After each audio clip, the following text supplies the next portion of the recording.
बिस्मिल्लाहिर्रहमानिर्रहीम। अस्सलाम वालेकुम। प्रोग्राम डॉक्टर अनीस अहमद के साथ मैं हूँ आपकी मेज़बान ज़ारा खुर्शीद। नाज़रीन व सामीन, रमज़ान का मुबारक महीना जा रहा है और मुझे उम्मीद है कि आप अपनी इबादत से लुत्फ़अंदोज़ हो रहे होंगे। हम भी कोशिश कर रहे हैं कि आपके रमज़ान के महीने को हर तरह से मुफ़ीद बनाया जा सके, कि आपको इस महीने में मज़ीद इस्लाम के बारे में जानने का मौका मिले। आप हमारा ये प्रोग्राम सुन सकते हैं रिफ़ा रेडियो FM 102.2 पे। इसके अलावा ये प्रोग्राम azmepaakistan.tv और etutv.hec.gov.pk पर भी ये प्रोग्राम आप सुन सकते हैं। नाज़रीन व सामीन, आज का जो हमारा मौजू है वो है मौसीकी और इस्लाम के हवाले से।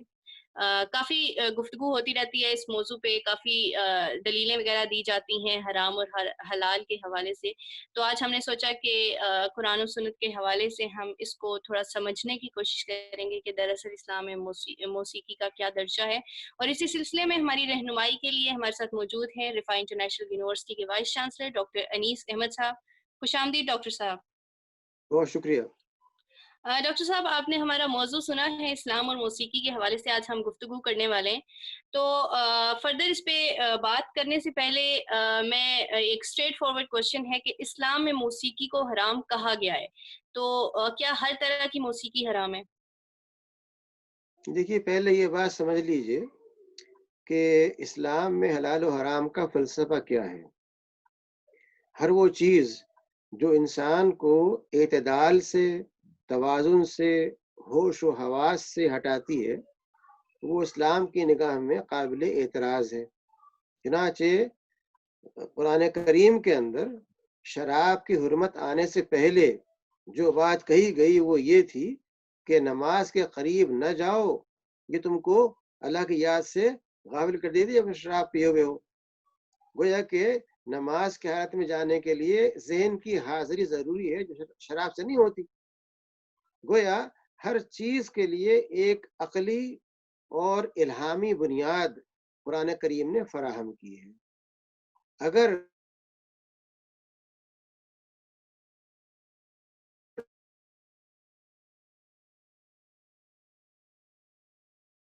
कुरान करीम ये चाहता है कि कोई चीज़ भी हलाल हो, उसकी बुनियाद पिए इत्मीनान से। लेकिन जो चीज़ इस्लाम के निगाह में आपके जिस्म को, दिमाग को नुकसान पहुँचाने वाली हो, उसको मना कर देता है, उसे कहता है वो खबीस है। तो ऐसे ही अगर आपको सवाल करना है मौसीकी के बारे में, तो आपको ये देखना पड़ेगा कि मौसीकी का असर कितना होता है, कहाँ तक होता है और क्या एक शख्स फिल वाक़े उसका गुलाम हो जाता है या नहीं हो जाता। मोटी सी मिसाल है कि जो बच्चे अपने घरों के अंदर या माहौल में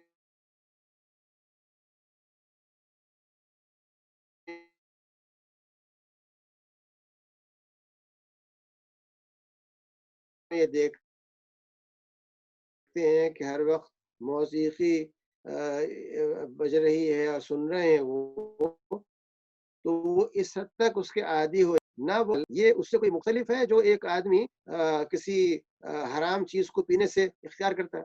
गोया उसूल ये होगा कि क्या चीज इंसानी अक्ल और इंसानी फहम को, शऊर को, कुव्वत फैसला को मुतासिर करती है। ये उसूल समझने के बाद अब ये देखिए कि इस उसूल की तत्बीक कहाँ पे होगी। अगर मौसीकी हलाल और मतलूब होती तो क्या रिसालत व सलाम अहादीस में हमें सबूत मिलता कि आपने कितना वक्त सर्फ फरमाया इस हलाल चीज को सुनने के। आपके साथ सहाबा के बारे में मिलना चाहिए था कि आपके सहाबा ने इतना वक्त सर्फ किया हलाल चीज को समझने के लिए। यानी जिस चीज को भी हम हलाल करार देना चाहते हो उसका पैमाना क्या होगा। या तो कुरान करीम की आयत जिसका अमली इजहार रज़ा इस्लाम का उससे मुबारक है। कुरान करीम की कोई भी आयत ऐसी नहीं है जो आपने आयत मुबारका में नाफिज ना फरमा दी हो। इसलिए ये दो पैमाने हैं जो गैर मुतगय्यर हैं, जो कभी नहीं बदल सकते। अगर अहादीस ये कहती हैं कि नाउज़ुबिल्लाह आप बड़े शौक से सुना करते थे मौसीकी और कुरान भी हुक्म दिया है फला आयत में, तो हम मान लेंगे कि हुक्म दिया है, जायज़ है, हलाल है।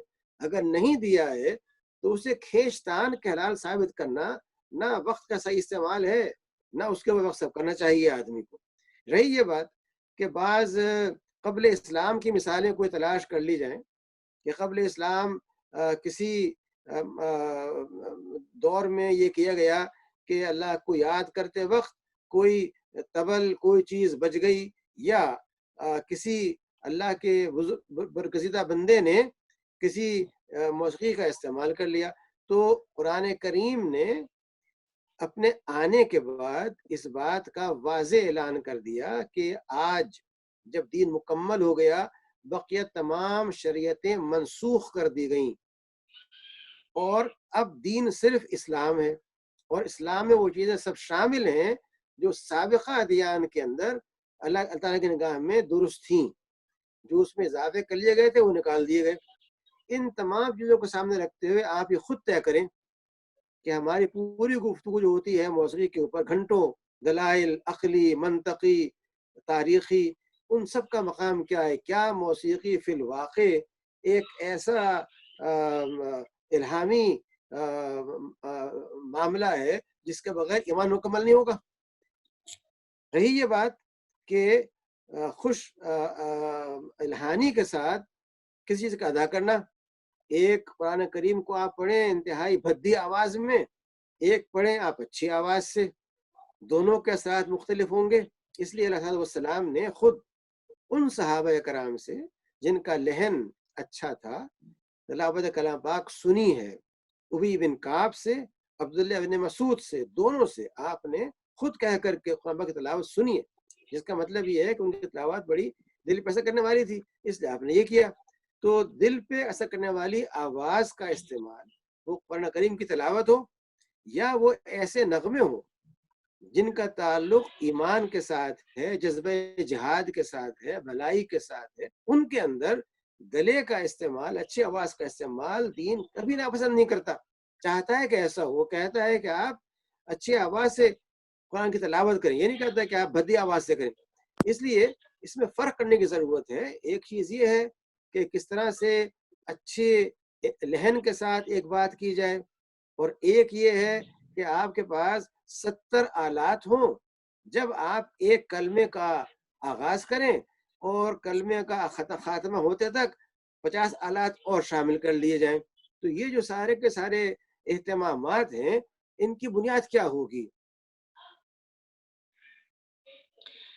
ڈاکٹر صاحب، اگر ہم اپنی تاریخ کو دیکھیں تو جس طرح آپ نے کہا کہ تلاوت قرآن پاک ظاہر ہے خوش الحانی سے کرنا یہ ہمارا فرض ہے، اور قرآن کو ترتیل سے پڑھنے کا حکم دیا گیا ہے۔ اگر ہم اپنی تاریخ کو دیکھیں تو ایسی بہت سی مثالیں ملتی ہیں جہاں پہ درباروں میں باقاعدہ موسیقی کی محفلیں سجتی تھیں، لیکن اس میں زیادہ تر عشق الہی یا عشق رسول کے اوپر کچھ نہ کچھ وہ کلام پڑھتے تھے، لیکن اس کے ساتھ آلات بہت سارے استعمال ہوتے تھے۔ تو ہمارا ان کا جو نیت تھی وہ تو اچھی تھی، لیکن اتنے سادہ آلات کے استعمال کے ساتھ عشق الہی کے لیے، عشق الہی میں یا عشق رسول میں صلی اللہ علیہ وآلہ وسلم کچھ اس طرح کلام پڑھنا جس میں زیادہ تر آلات استعمال ہو، کیا یہ صحیح ہے؟ دیکھیے، اگر قرآن کریم یہ کہتا کہ میرے بندو مجھے پکارو، میں تمہاری آواز صرف اس وقت سنوں گا جب 50 آلات موسیقی شامل ہوں، تو آپ شوق سے کر لیتے۔ جب قرآن کہتا ہے کہ مجھے پکارو میں تمہاری آواز سنوں گا بغیر اس کے کہ اس سے موسیقی ہو، تو اس کے بعد کیا سوال پیدا ہوتا ہے کہ اللہ کا ذکر ہو، علیہ السلام کی مدح ہو، اس میں لازمی طور پہ آلات کھینچ کے لائے جائیں۔ نمبر 2 یہ کہ جس چیز کو اللہ کے رسول نے پسند نہیں فرمایا کہ آلات کا استعمال کیا جائے، ان کی محبت کے نام پہ اس کا استعمال کرنا ان کی محبت ہے یا ان کی محبت سے بغاوت ہے؟ یعنی محبت تو وہ ہوتی ہے نا، عشق رسول تو وہ ہوتا ہے جس میں آپ وہ کہیں جو معشوق چاہتا ہے۔ معشوق چاہتا ہو کہ آپ استعمال نہ کریں موسیقی کو، آپ کہیں نہیں جی میں تو آپ کے عشق میں اتنا مصروف ہوں کہ اسے کر کے چھوڑوں گا، تو کیا یہ واقعی عشق کا صحیح تصور ہے؟ سر، آپ نے جس طرح بات کی کہ اگر ہم عشق الہی میں، عشق رسول صلی اللہ علیہ وسلم میں کوئی کلام پڑھتے ہیں اور پھر ان کے احکام کی بغاوت بھی کرتے ہیں تو یہ غلط ہے۔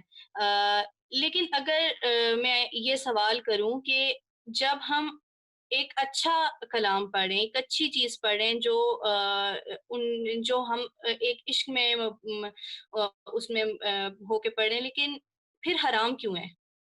صرف آلات کی وجہ دیکھیے سے موسیقی کو حرام کیوں کیا گیا ہے؟ ایسی موسیقی جو عشق الہی یا عشق رسول صلی اللہ علیہ وسلم میں پڑھی جاتی ہے۔ دیکھیے مسئلہ جو ہے بڑا آسان سا ہے. آپ اگر الفاظ پر غور کریں تو جس چیز کا نام موسیقیت ہے اس کا تعلق نہ طبلے سے ہے، نہ سرنگی سے، نہ ہارمونیم سے، نہ جل ترنگ سے. اس کا تعلق جو ہے وہ ایک ایسے انداز بیان سے ہے جو آپ کو اپنی طرح متوجہ کر لے. مثال کے طور پہ صبح فجر کے نماز کے لیے آپ نکلیں، اس وقت جو کوئل کی آواز آپ کو سنائی دے گی اس میں نہ کوئی تان بھان ہے نہ کوئی طبلہ ہے، لیکن وہ آواز معلوم ہوتا ہے کہ اللہ تعالیٰ کی حمد کر رہی ہے. آپ فجر کے وقت نکلیے تو آپ کو معلوم ہوگا کہ اکثر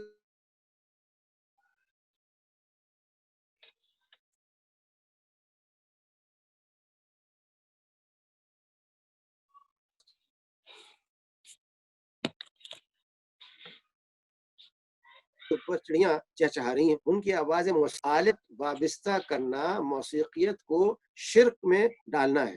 موسیقیت ایک ویدانی تصور ہے جس کو اگر آپ چاہیں شرک زدہ کرنا تو اس میں اضافہ کر لیں ضرور طبلے کا اور سارنگی کا. جہاں تک عشق الہی سلوک کا اظہار کا تعلق ہے وہ بغیر موسیقی کے اتنا ہی مؤثر ہو سکتا ہے جتنا لوگ سمجھتے ہیں کہ اس کے بغیر نہیں ہوگا. اور جو چیز غیر ضروری ہو، جس کی کوئی بنیاد نہ ہو، اس پر اصرار کرنا نہ عقل کا مطالبہ ہے نہ دین کا مطالبہ ہے. اس لیے میں سمجھتا ہوں کہ اللہ تعالیٰ کی حمد ہو، رضا السلام کی مدح ہو، اس کے لیے ہماری تمام صلاحیتوں کا استعمال ہونا چاہیے.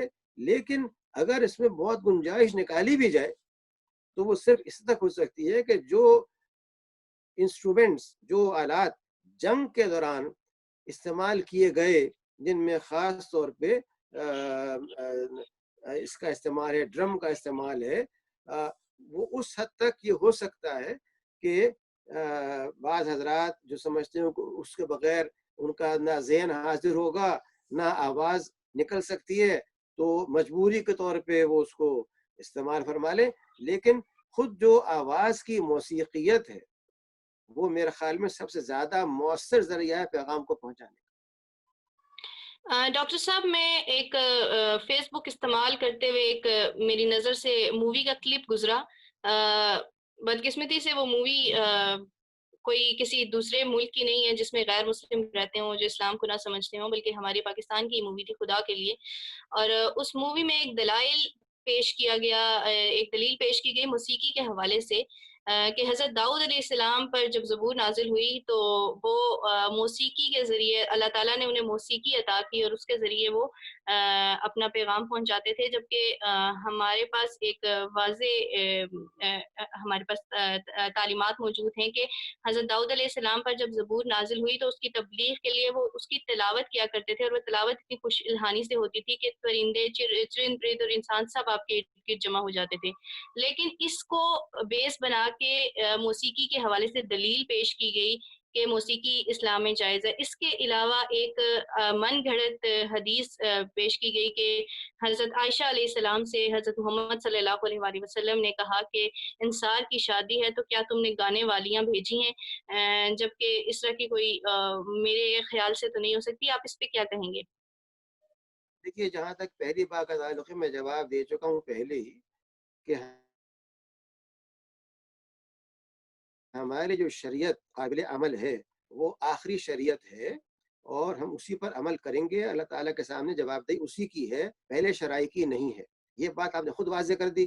حضرت داؤد جب خوش الحانی سے پڑھتے تھے تو وہ خوش الحانی تھی، وہ کوئی تان و تبلہ نہیں تھا. اس لیے اس کو استعمال کرنا تان تبلے کے لیے ایک غیر عقلی دلیل ہے جسے قبول نہیں کیا جا سکتا. رہی بات جو آپ نے حدیث کا کہا ہے، وہ حدیث یہ نہیں ہے بلکہ وہ یہ واقعہ ہے کہ حضرت جعفر ان کی بیٹی کی شادی تھی، اس میں آپ تشریف لے گئے اور وہاں بہت سادگی سے شادی ہو رہی تھی. تو آپ نے کہا کہ تم جو بچیاں یہاں بیٹھی ہوئی ہو तुम क्यों नहीं कोई शादी का गाना इस्तेमाल करती? ये आयशा नहीं कहा गया, ये गलत जिसने भी कहा है, आयशा से कहा गया हो, ये आपने खुद बात फरमाई उस महफिल में जा करके जो हजरत जाफर की बेटी की शादी के मौके में मुनक़िद हो रही थी घर के अंदर, और उसमें यही कहा कि सिर्फ जो बच्चियां घर की हैं, कोई ताइफा नहीं बुलाया गया हिंदुस्तान से, बुला करके चार्टर फ्लाइट में बुला के कहा जाए कि आप आके शादी के अकीद में शिरकत फरमाइए। ये सारे के सारी जो तस्वुरात हैं, कोई बुनियाद हदीस में नहीं पाई जाती। जी सर। सर बस एक आखिरी सवाल मैं करना चाहूँगी कि जब हमारे यहाँ मौसीकी मैं एक जगह पढ़ रही थी कि हमारे यहाँ मौसीकी में डफ हलाल है। डफ की मौसीकी की इजाज़त है, क्या ये सच है? जी हाँ, दफ का ठीक है। इस्तेमाल शादी ब्याह के मौके पर और जंग के मौके पे किया जाता था। इस पे किसी को एतराज़ नहीं हुआ, ना नबी सल्लल्लाहु अलैहि वसल्लम ने एतराज़ किया, ना सहाबा ने एतराज़ किया। तो इस बिना पे इसको हमारे जो भी उलमा मौसीकी के बारे में राय रखते हैं, उनका कहना ये है कि इस हद तक इसका इस्तेमाल हो सकता है, लेकिन इससे आगे नहीं हो सकता।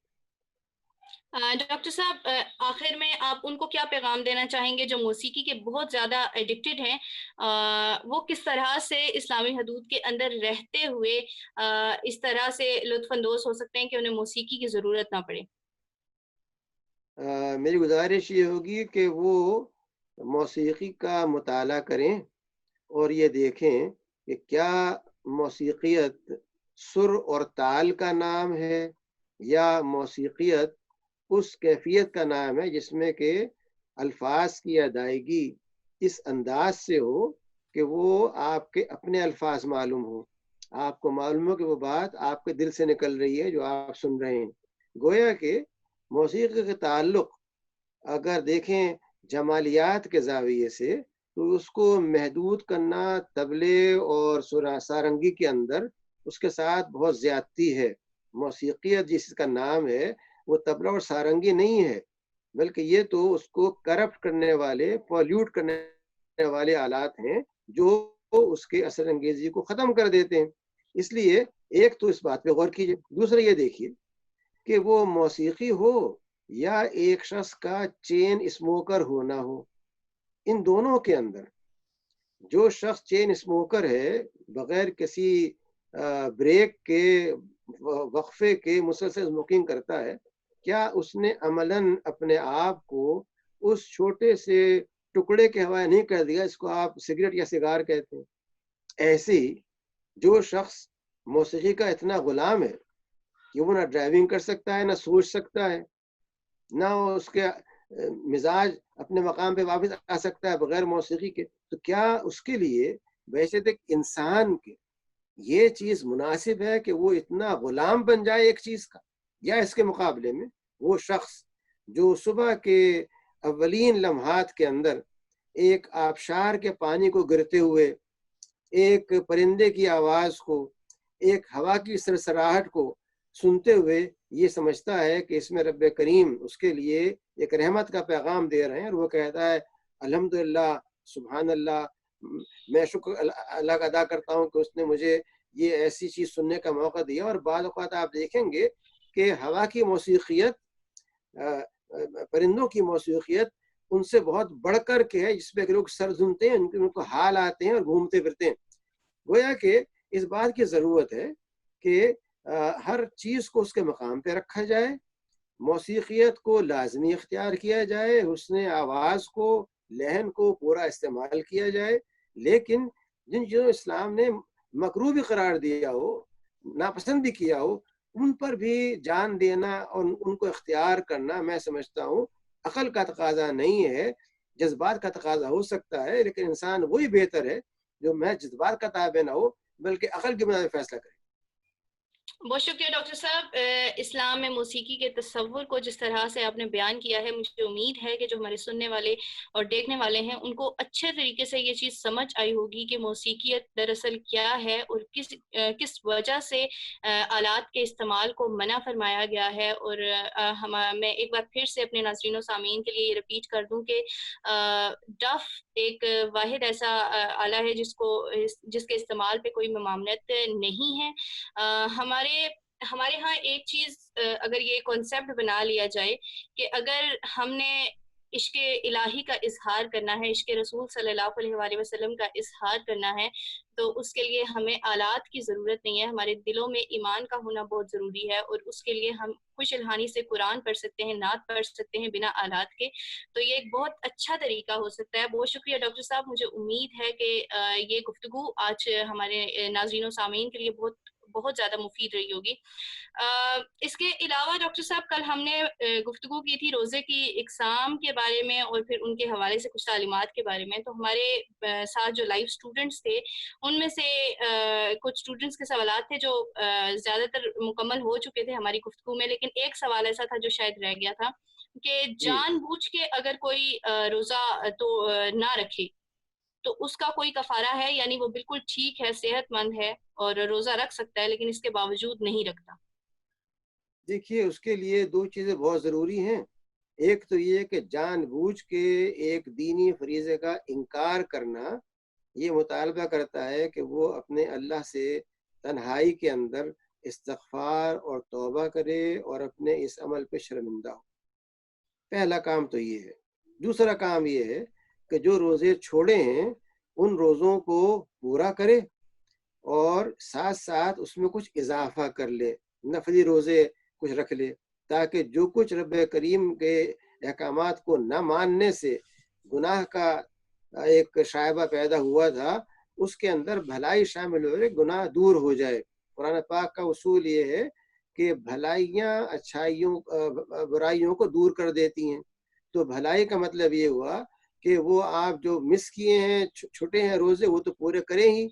उसके अलावा कुछ इज़ाफ़ी रख लें भलाई के तौर पे, तो पूरी उम्मीद है कि रब करीम जो बार-बार फरमाते हैं कि वो रहमान और रहीम हैं, मग़फ़िरत करने वाले हैं, वो लाज़मी तौर पे न सिर्फ़ मग़फ़िरत करेंगे, बल्कि वो आइंदा आपको तौफ़ीक़ देंगे कि आप कभी जान के न छोड़ें। बहुत शुक्रिया डॉक्टर साहब। आज का प्रोग्राम हमारा इख्तिताम को पहुंचता है, और आज के प्रोग्राम के हवाले से भी जो हमारे लाइव स्टूडेंट सुन रहे थे, और इसके अलावा जो प्रोग्राम हमारा रिफ़ा रेडियो FM 102.2 पे सुन रहे थे, और azmeerpakistan.tv और edutv.hec.gov.pk पर सुन रहे थे, आपका अगर मौसीकी के हवाले से इसके अलावा भी ज़हन में कोई सवाल है तो आप हमसे कर सकते हैं। दरअसल ये सवालात वो सवाल हैं जो मैंने पब्लिक ओपिनियन से उठाए थे, जब मैंने एक मूवी का क्लिप देखा जिसका मैंने ज़िक्र भी किया कि लोगों के बहुत सारे सवालात थे, कुछ लोग कन्फ्यूज़ हो गए थे, कुछ लोगों ने दलाइल दिए कि नहीं मौसीकी के आलात इस्तेमाल करना, और वो भी इस तरह के कलाम के लिए जो कि बिल्कुल सही नहीं है, जिसमें फ़ाहिश गोई भी है, तो बिल्कुल भी हलाल नहीं हो सकता, अल्लाह ताला इसकी इजाज़त कतई नहीं दे सकता। तो आपको इन सवालात के जवाब ज़रूर मिल गए होंगे। तो मुझे अपने जो मुझे हमारे बड़ी मुझे रिवायात बड़ी हैं, जो खुशी हमारा होगी मुझे बड़ी खुशी होगी सवालात इस पे मज़ीद हों, मज़ीद गुफ्तगू तफ़सील के साथ हो, और ये पहलू सामने रहे कि अगर कोई मुसलमान इतना भुलक्कड़ हो जाता है, इतना भूल जाता है अपने वजूद को कि वो निस्फ़ उरियाँ बैठ जाता है आके आपके सामने। कोई मुसलमान ऐसा हो जाता है भूल के अंदर कि वो बेइंतहा अपने आप को नशे में मसरूफ़ कर लेता है, तो क्या मुसलमान का नशे का इस्तेमाल का नशे को जायज़ कर देगा या लिबास को जायज़ कर देगा? जो उसूल हैं, उन पर हमेशा इससे अलग होकर गौर कीजिए कि मुसलमान क्या करते रहे हैं। आप ही के खित्ते के एक बादशाह साहब से जब ये कहा गया कि जनाब दुश्मन की फ़ौजें पहुँच गई हैं सरहदों तक, उनका फरमाना क्या था कि ये एक बेमानी सी बात है, इसको आप शराब के प्याले में डुबो दीजिए, इस खत को। यानी जो फरमा रवा इस मकाम पर पहुंच गया हो नशे में धुत होकर के वो ऐसी खबर को भी, तो ये जो लोगों का करना है कि किसी बादशाह ने किया उसके दरबार में ही होता था, ये कोई बुनियाद नहीं बन सकता। लेकिन लाजमी तौर पे जो सवालात हों उसको उठाइए, उस पर गुफ्तगू होनी चाहिए। बहुत शुक्रिया डॉक्टर साहब, बिल्कुल सही बात है। और हमें किसी भी इस तरह के क्लिप्स देखने से पहले, मूवीज़ देखने से पहले जो ख़ास तौर पे हमें पता हो कि फंडेड हैं या कुछ इस तरह के मामलात हैं, तो हमें किसी भी चीज़ पर यकीन करने से पहले हमारे पास एक किताब हिदायत मौजूद है, उसमें हमारे लिए हर चीज़ वाज़ेह कर दी गई है, उसको लाज़मी पढ़ें और अंधे बन के, आँखों पे पट्टी बाँध के हर बात पे यकीन मत करते रहें। जब मैं कमेंट्स पढ़ रही थी, कुछ कमेंट्स पढ़ के मुझे खुशी हुई, डॉक्टर साहब के लोगों ने बहुत अच्छे तरीके से उन दलाइल का सामना किया और उन्हें जवाब दिया, लेकिन कुछ लोगों के कमेंट्स पढ़ के मैं हैरान और परेशान हो गई कि वो लोग कह रहे थे कि माशाल्लाह आपने बहुत अच्छे तरीके से इस चीज़ को वाज़ेह कर दिया। जबकि ये बहुत ही एक मुझे बहुत अफ़सोस है कि मैंने बहुत देर से ये क्लिप देखा और ये मूवी बहुत पहले की आई हुई है और मेरे सामने से बाय चांस गुज़र गई, तो मैं रह नहीं सकी। मैंने सोचा कि इस पे लाज़मी गुफ्तगू होनी चाहिए।